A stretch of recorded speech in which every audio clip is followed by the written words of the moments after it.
नमस्कार साथियों, इस समय हम लोग मौजूद हैं ग्राम पंचायत बांसी में, जहां से बांसी यहां से 1 किलोमीटर आगे है और ये हाईवे के पास इस समय हम लोग खड़े हुए हैं।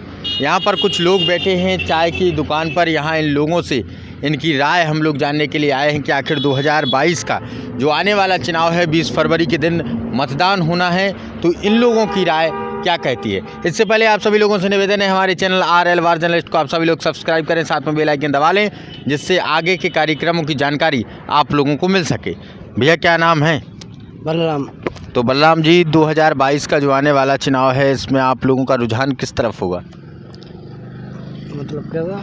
2022 का जो चुनाव आने जा रहा है, इसमें आप कौन सी पार्टी को अच्छा मानते हैं, कौन सी पार्टी को वोट देंगे?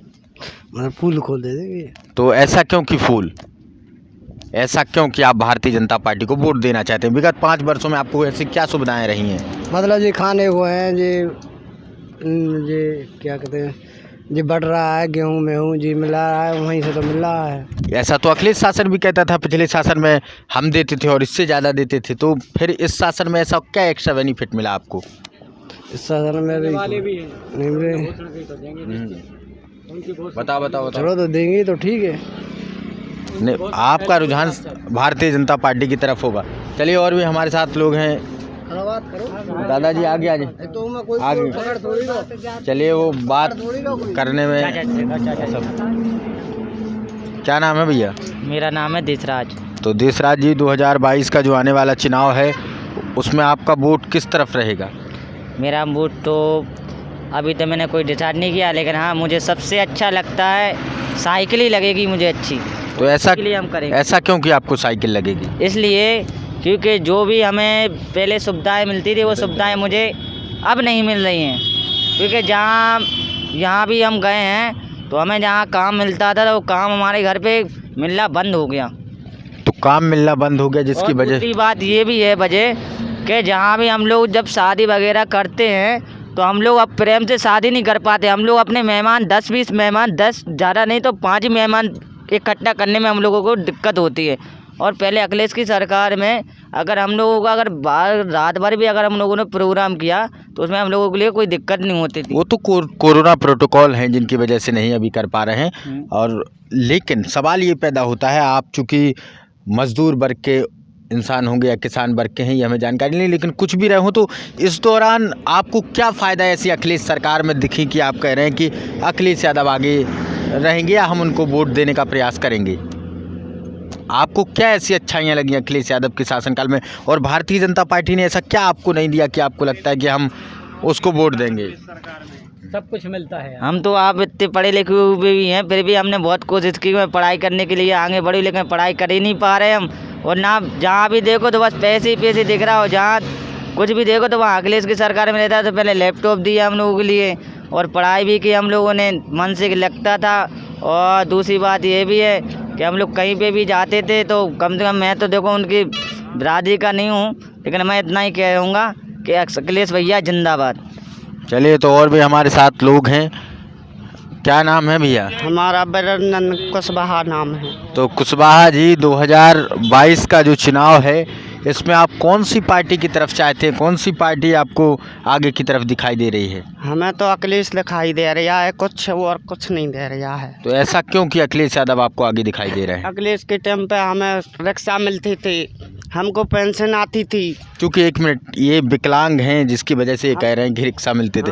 चलिए, अब जब से हमारे जो बीजेपी सरकार आई, जब से हमें कुछ नहीं मिल रहा है। हमारे 3 बच्चे हैं, देखो, एक वो खड़ा है, एक वो है, एक बाप छोरी है, और मेरी पत्नी भी विकलांग है। मैं बिल्कुल कोई सहायता नहीं है मेरे पास।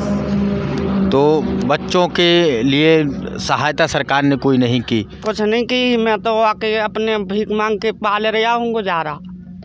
तो सरकार से आप काफ़ी खपा दिखाई दे रहे हैं। उत्तर प्रदेश सरकार को आपके इन बच्चों समेत आपके बारे में सोचना चाहिए था, जहां एक विकलांग व्यक्ति आज भी सरकार से गुहार लगा रहा है कि उसके 3 बच्चे हैं, जो सामने हमने अपने कैमरामैन से कह के आप लोगों को दिखवाए कि उनके 3 बच्चे जो हैं और इस समय परेशानी का सबब बने हुए। तो अब 2022 का भैया चुनाव आने जा रहा है। एक तरफ रमेश कुशवाहा, दूसरी तरफ रामरतन कुशवाहा, आप चूँकि कुशवाहा हैं, तीसरी तरफ चंद्रभूषण सिंह बुंदेला, गुड्डू राजा, तो वहीं चौथी तरफ बलवंत सिंह राजपूत। तो इनमें आपका रुझान रमेश कुशवाहा की तरफ दिखाई दे रहा है, साइकिल की तरफ। तो 2022 में समाजवादी पार्टी की सरकार बनने के बाद आपकी क्या प्रमुख मांगें रहेंगी कि हमारे साथ ये किया जाए?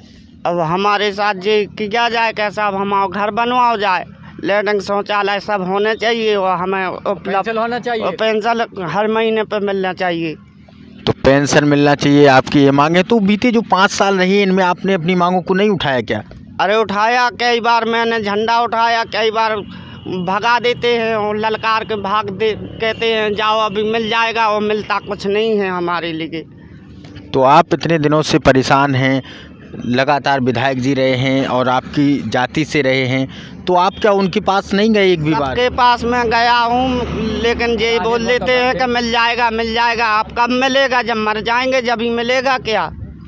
चलिए, तो काफ़ी परेशान हैं लोग। क्या नाम है दादाजी? मेरा नाम है रूप सिंह।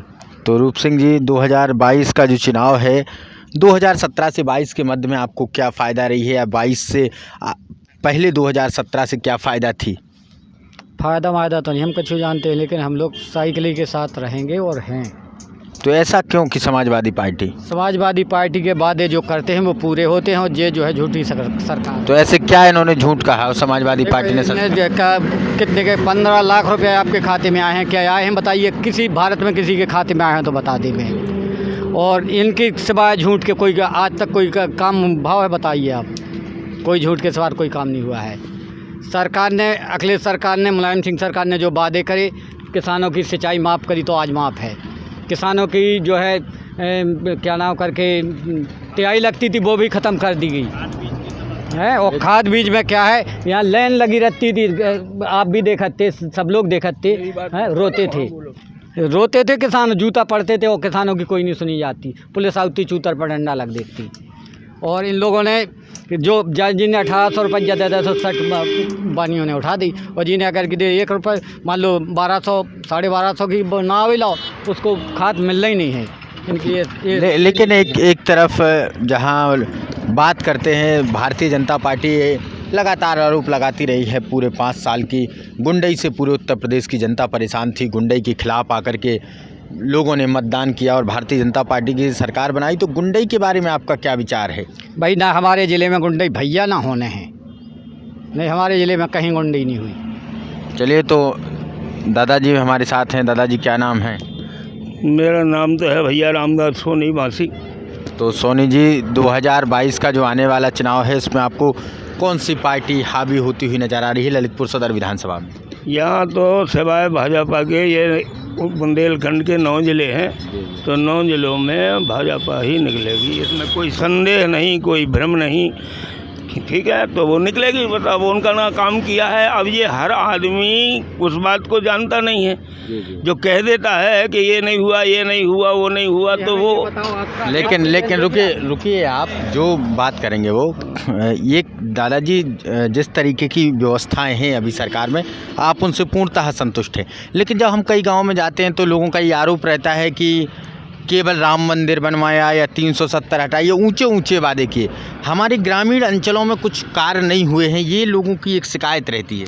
शिकायत इसलिए होती है कि उनकी जेब में कुछ गर्म कर दी जाती है। जेब गर्म कर दी तो वो बोलेगा, वो तो बोलेगा 100 आदमियों में बोलेगा।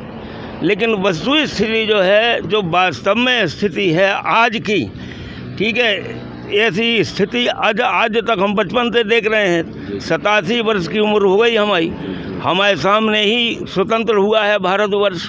ठीक है, तो जब से हम देख रहे हैं तो यहाँ किसी ने कुछ नहीं किया, सब ने अपनी जेब में भरी। जितनी पार्टियाँ आई और सब पे केस चले, जो तो सब लोग जानते हैं, कांग्रेस पे सब पे केस चले हैं, वो चल रहे हैं। तो दृष्टिकोण ये है कि इस समय मोदी जो मिला है वो भारत की तकदीर से जुड़ा हुआ है, समझ गए। और जो योगी मिला है वो भारतवर्ष की तकदीर से संबंधित है। आज ये सब लोग जो हैं भाजपा के, कोई भी एक पैसा खाने वाला नहीं है। अगर हम चर्चा करें ललितपुर सदर विधानसभा की, एक तरफ चंद्रभूषण सिंह बुंदेला ये कहते हुए नजर आ रहे हैं कि हम चुनाव में काफ़ी आगे हैं, दूसरी तरफ रमेश कुशवाहा कह रहे हैं, तीसरी तरफ रामरतन कुशवाहा कह रहे हैं, तो इसमें आपका अंतिम निर्णय क्या, कौन सा कैंडिडेट ललितपुर सदर विधानसभा को जीतेगा? अब ये ऐसी चीज़ है असली में, ये तो अब जो काम कर ले जाएगा, जो जनता को अपने में पक्ष में अपने में कर ले जाएगा वो जीतेगा। मतलब चुनाव कोई भी जीत सकता है, आपने जो कार्य गिनाए वो। नहीं, हाँ ये बिल्कुल सत्य बात है कि चुनाव जो है अपनी स्थिति पर, अपने चाल चलन पर, अपने रहन सहन पर ही होता है, ये सत्य है। तो अब ये कह नहीं सकते हम, किसको बता दें, समझे। चलिए, तो हमारे साथ यहाँ पर तमाम लोग थे कस्बा बांसी से, इस समय हम लोग थे और कस्बा बांसी में तमाम लोग मिले। आप सभी लोगों से एक बार पुनः निवेदन है, हमारे चैनल RL बात जर्नलिस्ट को आप सभी लोग सब्सक्राइब करें, बेल आइकन दबा दें। आप सभी लोगों का बहुत बहुत धन्यवाद।